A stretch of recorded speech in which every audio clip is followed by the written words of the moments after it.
Bom, pessoal do nono ano A e nono ano B, a gente vai explicar um pouco sobre o conteúdo que foi cobrado na disciplina de ciências do mês referente ao mês de maio. Então, sou o professor Fernandes, né? E vou estar demonstrando aqui agora por meio de vídeo o assunto que foi cobrado nas atividades de vocês. Então, pessoal, com relação à questão do conteúdo, lá na primeira atividade do livro de vocês, quer dizer, das atividades que foram para vocês, tem a primeira questão, a questão número 1, que fala justamente, que faz referência diretamente com a questão da massa atômica dos elementos. Tá? Eu coloquei essa questão lá, ela está bem mais simples do que aquilo que eu estou relatando aqui, mas quando vocês assistirem aqui o vídeo, vocês vão saber resolver ela também, uma vez que toda aquela questão ela está no livro de vocês, tá? Da forma que ela está lá no, no, na atividade, né? Ela segue o exemplo que está no livro de vocês, tá certo? Então, pessoal, quando se fala de massa atômica na realidade ela quando se estuda os elementos químicos, de certa forma, ela está presente em cada elemento químico na tabela periódica, ela vem descrita em cada elemento químico, tá certo? O problema é que, de certa forma, alguns átomos pertencentes a um mesmo elemento químico, tá? Eles têm número de massa diferente, tá? Eles têm número de massa diferente na natureza. Então, existem elementos químicos que têm diferentes átomos, cada um com número de massa, tá certo? Isso, tá? A gente chama de isótopo, tá? Então, são, quer dizer, átomos que pertencem ao mesmo elemento químico, no entanto, com número de massa diferente, tá certo? Então, o desafio é esse, tá? Se eles têm número de massa diferente, como é que eu sei qual é a massa atômica desse, desse elemento químico, tá certo? Então, vou mostrar para vocês aqui como é que a gente pode fazer para que a gente chegue ao resultado, né? Ou seja, a massa atômica de um elemento químico considerado isótopo, tá certo? E aí eu trago o exemplo aqui do... deixa eu só colocar a caneta aqui. Do enxofre, tá certo? Então, o enxofre, né, ele tem ocorrência na natureza com diferentes números de massa. Tá? O enxofre com número de massa 32, temos o enxofre com número de massa 33 e temos o enxofre com número de massa 34, tá certo? Então, para que a gente calcule, quer dizer, chegue à massa atômica do elemento enxofre, a gente vai fazer o seguinte, tá? Então, a gente vai pegar esse primeiro isótopo aqui, que é o enxofre com 32 de massa, tá? Vamos pegar esse valor, tá? 32, tá vendo? Ó? Enxofre 32. Vamos pegar esse valor 32, que é o número de massa dele, e multiplicar pela ocorrência na natureza. Então, só antes dizer para vocês que para que a gente faça esse cálculo, você tem que saber, ó, a ocorrência de cada um desses isótopos na natureza. Então, o enxofre 32 é de 95%, a ocorrência dele na natureza, ou seja, é o elemento, quer dizer, é o átomo com maior, né, ocorrência na natureza dos três, né, isótopos de enxofre.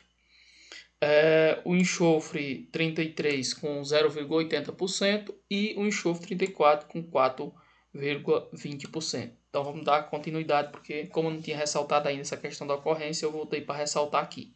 Mas vamos dar continuidade. Então, sabendo da ocorrência, então a gente vai pegar o valor do número de massa, tá? 32 desse primeiro isótopo, tá?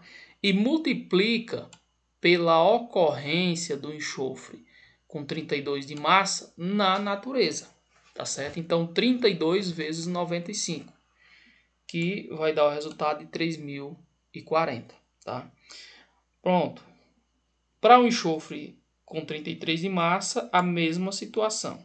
Então, vou pegar o número 33 e multiplicar por 0,80, que é a ocorrência, né, do enxofre com 33 de massa na natureza. Então, o resultado vai ser 26,4. Com relação ao enxofre de número 34 de massa, também você vai multiplicar o número de massa desse enxofre, que é 34, vezes 4,2. E a gente vai alcançar o valor 142,8. Tudo bem. Tendo posse desses dados, tá? Você vai pegar esses valores e você vai somar esses valores e dividir por 100, tá? Então tá aqui somado, tá? Esses valores aqui, né? Então 3.040 mais 26,4 mais 142,8 dividido por 100, tá? Então essa soma aqui, ó, que a gente fez, ela deu justamente esse valor, 3.209,2, tá? Dividido por 100. Conserva lá o 100, tá? Então, você dividindo esse valor 3.209,2, né, dividido por 100, você vai encontrar 32,092 U, tá? Esse sendo o valor da massa atômica do elemento químico enxofre, tá? Ou seja, do isótopo com ocorrência na natureza com diferentes números de massa. Esse U, na realidade, é a unidade, né, de medida para a questão da massa atômica, tá? Então, essa é a unidade de medida para a massa atômica, no caso do U, certo? Então, dando continuidade, pessoal, a gente vai falar da classificação periódica dos elementos químicos, a chamada tabela periódica, que vocês já ouviram falar, no entanto, talvez vai ser o primeiro contato que vocês vão ter com ela. Durante todo o ensino médio, vocês vão trabalhar bastante com essa questão, tá certo? Mas vamos lá. Então, a classificação periódica dos elementos químicos. Então, aqui uma prévia, porque a gente depois vai aprofundar nela, entendeu? Estudando cada parte dela, tá certo? Então, a prévia, quando a gente olha para ela, a gente vê diferentes cores, né? Cores amarela, enfim, o verde, o azul, tá? Então, aqui, pessoal, a gente vai perceber uma coisa, tá? Com relação, quando a gente olha no geral, a gente vai ver diferentes cores, como eu já ressaltei. E, por exemplo, nós temos grupos aqui, ó, tá? Esses grupos são grupos, cada grupo desse aqui são grupos, né, que tem elementos químicos semelhantes, com características semelhantes, tá? Então, a gente vai só apontar um pouco sobre cada grupo desse. Então, nós temos o grupo do hidrogênio. Ele é único porque depois a gente vai explicar, né, que ele tem características que podem estar em mais de um grupo. Então, como ele não pode, se ele for para um grupo, ele vai ter característica do outro. Então, ele não pode ir nem para um grupo e nem para o outro desses que estão aí presentes. Então, por isso ele ficou sozinho lá no canto dele, tá certo? O metal, os metais, né, que são esse, na realidade, é o maior grupo de elemento químico da tabela periódica são os metais, tá certo? São os metais, e aí você observa, e aí tem vários exemplos, né? O cobre, o níquel, o ferro, enfim, o ouro, a prata. Então, é uma diversidade de metais. O outro grupo, né, é o não metal, tá? Que, de certa forma, os metais têm característica, né? Por exemplo, de ser condutores elétricos, né? E, na realidade, quando se trata de características, né, os não metais, eles têm características opostas aos metais, tá certo? E os não metais, né, ele é em menor número, um grupo bem menor comparado ao aqui, ó, tá? Comparado aos metais, tá?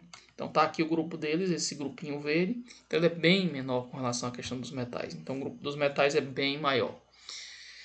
Tá? E o outro grupo, né, que a gente vai conhecer também mais na frente, as características, é os gases nobres, né? Como o próprio nome diz, são gases. Tá? Gases que estão presentes na atmosfera. Entre eles o hélio, o neônio, o argônio, o criptônio, o xenônio, o radônio, né? Então são os chamados gases nobres, tá? Então, pessoal, chamar atenção para essa outra coisa bem aqui que eu acho que é importante, certo? Então, quando você olha para a tabela periódica, você vai ver, ó, tipo isso aqui, ó. Você vai ver aqui Isso aqui é um elemento químico, o frâncio, por exemplo. Aqui nessa tabela que eu estou mostrando no slide, eu não sei se vocês vão conseguir observar, porque eu confesso que eu estou olhando para esses números de baixo e não estou conseguindo visualizar, tá certo? Mas só chamar a atenção de uma coisa para vocês. Vamos pegar esse exemplo, o exemplo bem aqui do frâncio. Esse número 87, tá vendo? Ó? Isso aqui significa o quê? É o número atômico do elemento, tá certo? Esse que aparece aqui em cima, ó. Tá vendo? No caso do frâncio, tá? Esse que aparece aqui em cima, o número 87 é o número atômico. Aqui nós temos essas letras aqui, ó. Tá? Isso aqui é o símbolo do elemento, tá? Nós temos também o nome do elemento, o nome completo do elemento, ó, frâncio nesse caso. E o que está abaixo, isso aqui, ó, tá vendo? Esse número que está abaixo aqui é justamente a massa atômica. Por isso que lá no slide anterior, quando a gente estava trabalhando a questão da massa atômica, a gente falou justamente da questão dos isótopos, né? Como calcula essa massa atômica deles, né? Porque enfim, os elementos que aparecem na natureza apenas com um número de massa, tá? De certa forma não tem dificuldade para identificação, tá certo? No entanto, os isótopos, né? Existe essa questão mais complexa, tá certo? Então é isso, a gente vai passar para o próximo slide, porque a gente aprofunda mais com relação à questão dessa classificação dos elementos químicos. Pronto, então a gente chega aqui para a classificação por propriedades semelhantes, que de certa forma eu já toquei aqui, né, que é a questão de eles se agrupam, né, em um grupo que tem características semelhantes entre eles, tá certo? Então o grupo dos metais são todos os elementos que têm características semelhantes, tá? Por exemplo, a questão como é que diz, de ser bons condutores elétricos, tá? O grupo dos não metais, né, que a gente já falou também, é justamente o grupo, né, que tem características semelhantes com relação à questão dos não metais, que não conduz bem a eletricidade, enfim, e os gases nobres, que são todos gases, né, de certa forma, tá? E que também todos eles têm características semelhantes. Sendo assim, você não dá para dizer que agrupar um gás nobre no meio dos metais, por exemplo. Então, cada um tem o seu grupo, enfim, certo? Então, essa é a classificação por propriedade semelhante no caso dos grupos, né? E no caso do hidrogênio, que a gente já citou aqui, né? E aí em cima, se não me engano, está explicando.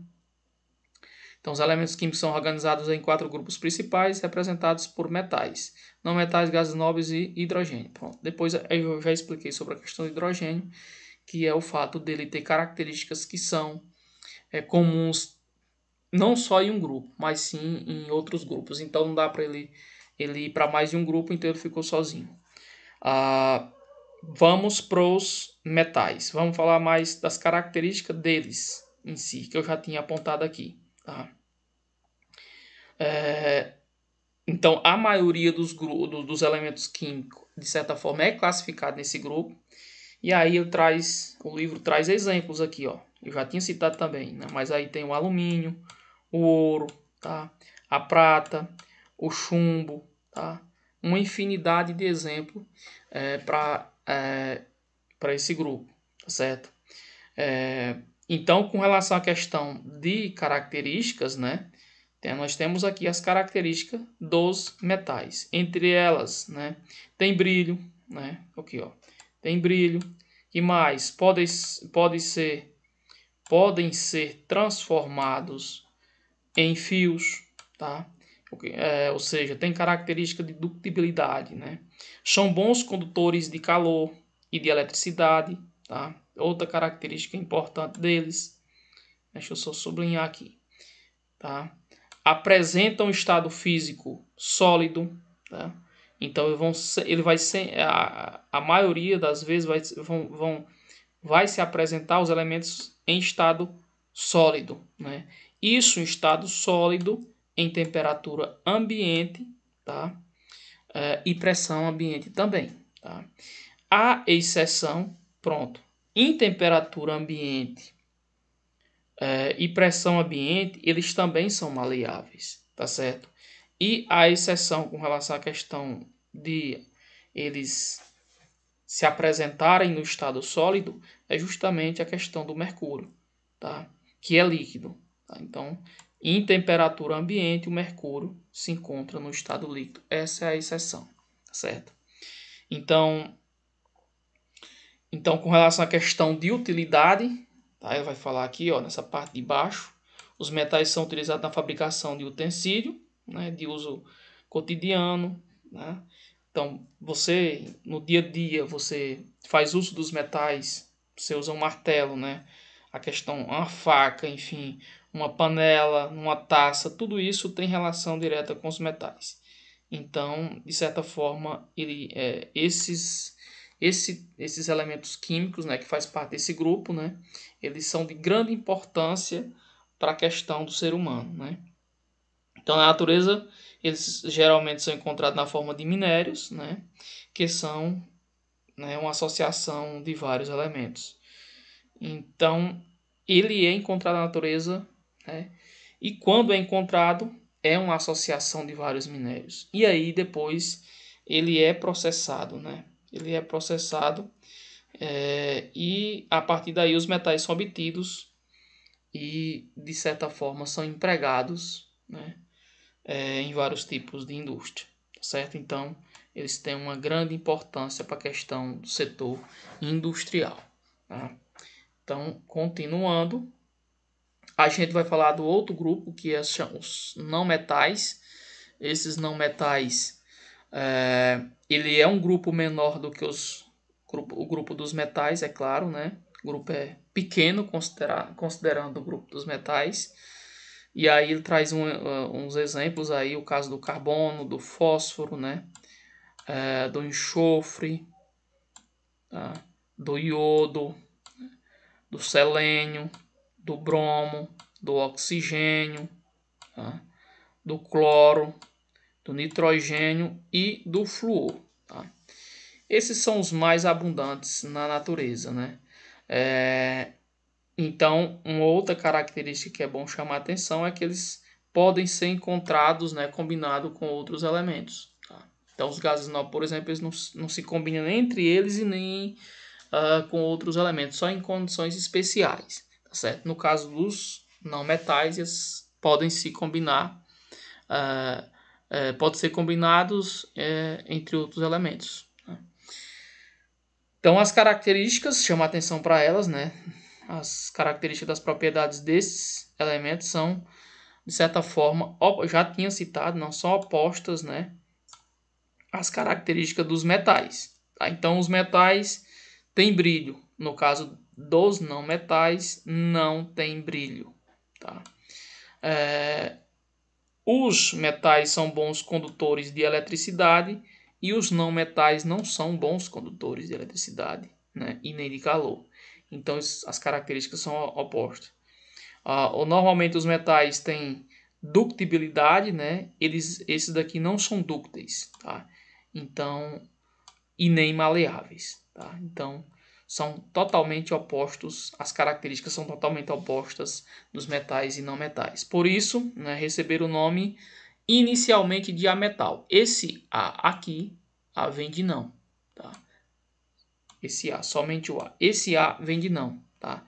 De não metal. Vamos trazer aqui uma exceção, tá certo? Entre os não metais, o carbono, tá? Apesar de ser um não metal, quando ele se apresenta na forma da substância grafite, né? Que é utilizado principalmente em lapiseira, ele é bom condutor de eletricidade. Essa é a exceção, tá? Um não metal, tá? Que de certa forma é um bom condutor de eletricidade, ou seja, o grafite, que tem origem no carbono.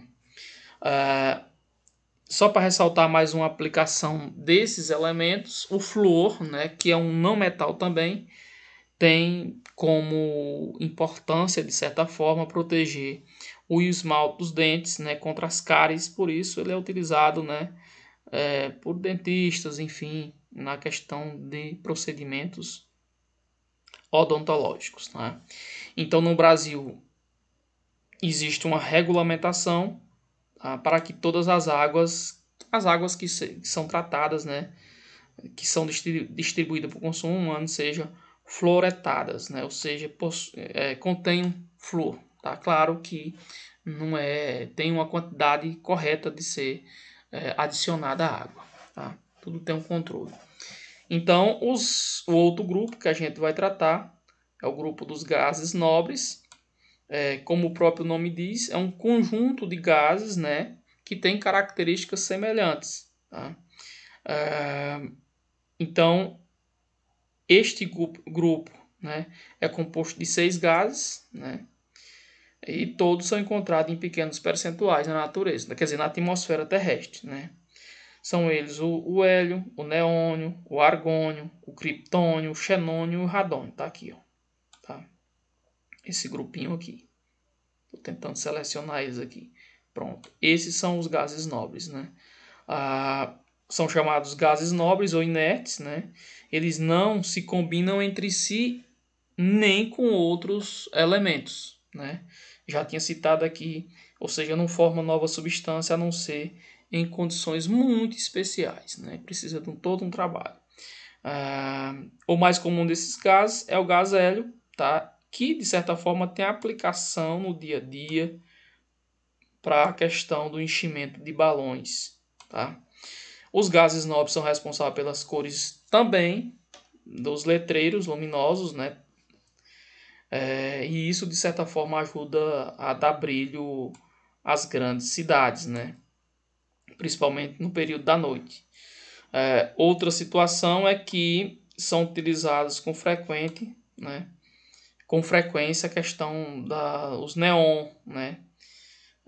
Que tem origem justamente no gás hélio neônio. Tá? Então, não só a questão dos neons nas luzes das cidades, mas também já vi também a utilização do neon em faróis de veículo, né, de moto, de carro, porque a pessoa muitas vezes quer mudar a cor, né, do farol do seu veículo, enfim. Então é utilizado para justamente dar essa cor diferente. Então o elemento químico, pronto, chama a atenção mais de um aqui que aparece lá no finalzinho na tabela periódica, né, o último dos elementos que pertence aos gases nobres, que é o oganesônio, tá? Então, cujo símbolo é OG, né? Ele foi produzido em 99. Então, embora se trate de um elemento químico sintético, né, presume-se que tenha propriedades semelhantes à do gás nobre radônio. Então, por ele ter característica semelhante à do gás nobre radônio, tá? Que tem ocorrência na natureza, ele faz parte justamente do grupo dos gases nobres, certo? Então vamos para o próximo slide. Pronto, e aí a gente vai falar do grupo menor, que só contém um elemento, que é o grupo do hidrogênio. É o único elemento que não se enquadra da mesma forma na classificação geral dos elementos. Nesse caso, né, eu já tinha até ressaltado aqui em outro momento, pois tem propriedades comuns. Ó. Ele tem propriedades comuns a mais de um grupo. Tá? Então, por isso, foi considerado, né, à parte. Ou seja, ele não pode se enquadrar nenhum e nem outro, uma vez que ele tem característica de mais de um grupo. Então, ele ocupa determinada posição na tabela periódica porque seu número atômico é 1. Então, ele é o primeiro. Tá? O seu número atômico é 1, ele é o primeiro. Tá? E aí depois a gente vai entender que existe toda uma lógica da questão do sequenciamento, né, com relação à questão do número atômico. Certo? Então, vamos falar também desse outro grupinho aqui, ó, dos latanídeos e dos actinídeos. É um grupo que, de certa forma, também está na tabela periódica, só que eles... Só pega esse exemplo bem aqui, aproveita essa imagem. É justamente esse grupo aqui, ó. Tá vendo? Esse grupo aqui, ó. Tá? que está separadinho aqui da tabela periódica. Então aqui vai estar os lactídeos, lantanídeos e os actinídeos. Então nós vamos ter os latinídeos que vão iniciar no latânio, né, o La57, e termina com o lutécio Lu71. Tá? Se não me engano está pequenininho, mas é 71 sim. Tá? Já os actinídeos, né, está falando dos latinídeos, os actinídeos, tá, inicia com actínio, né, 89, né, e termina com o laurêncio 103. E aí eles são colocados mais abaixo para que a tabela não fique muito larga. Então, se pensou justamente nessa questão, tá certo? Então, a gente encerra o vídeo por aqui e no próximo vídeo a gente vai tratar sobre a questão da constituição da tabela periódica com relação aos períodos e família, tá? Então, a classificação quanto a período e família, que também é importante e que também foi cobrado no material de vocês.